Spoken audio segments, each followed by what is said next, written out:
premier-né entre plusieurs frères. Et ceux qu'il a prédestinés, il les a aussi appelés, et ceux qu'il a appelés, il les a aussi justifiés, et ceux qu'il a justifiés, il les a aussi glorifiés. Que dirons-nous donc à l'égard de ces choses? Si Dieu est pour nous, qui sera contre nous? Lui qui n'a point épargné son propre Fils, mais qui l'a livré pour nous, comment ne nous donnera-t-il pas aussi toutes choses avec lui? Qui accusera les élus de Dieu? C'est Dieu qui justifie. Qui les condamnera?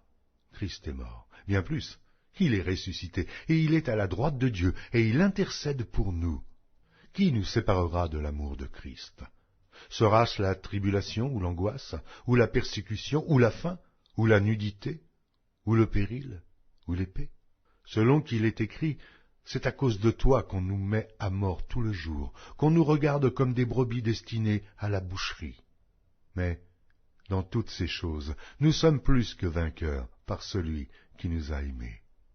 Car j'ai l'assurance que ni la mort, ni la vie, ni les anges, ni les dominations, ni les choses présentes, ni les choses à venir, ni les puissances, ni la hauteur, ni la profondeur, ni aucune autre créature ne pourra nous séparer de l'amour de Dieu manifesté en Jésus-Christ, notre Seigneur.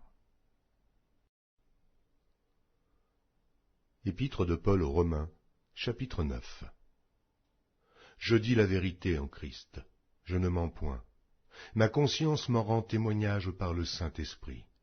J'éprouve une grande tristesse, et j'ai dans le cœur un chagrin continuel, car je voudrais moi-même être anathème et séparé de Christ pour mes frères, mes parents selon la chair, qui sont israélites, à qui appartiennent l'adoption et la gloire, et les alliances, et la loi, et le culte, et les promesses, et les patriarches, et de qui est issu selon la chair le Christ, qui est au-dessus de toutes choses, Dieu béni éternellement. Amen. Ce n'est point à dire que la parole de Dieu soit restée sans effet, car tous ceux qui descendent d'Israël ne sont pas Israël, et, pour être la postérité d'Abraham, ils ne sont pas tous ses enfants, mais il est dit en Isaac sera nommé pour toi une postérité.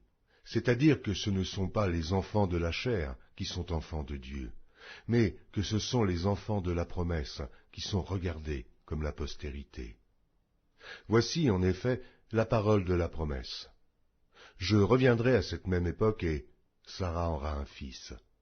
Et de plus il en fut ainsi de Rebecca, qui conçut du sol Isaac notre père, car quoique les enfants ne fussent pas encore nés, et ils n'eussent fait ni bien ni mal, afin que le dessein d'élection de Dieu subsistât, sans dépendre des œuvres, et par la seule volonté de celui qui appelle. Il fut dit à Rebecca, l'aîné sera assujetti au plus jeune, selon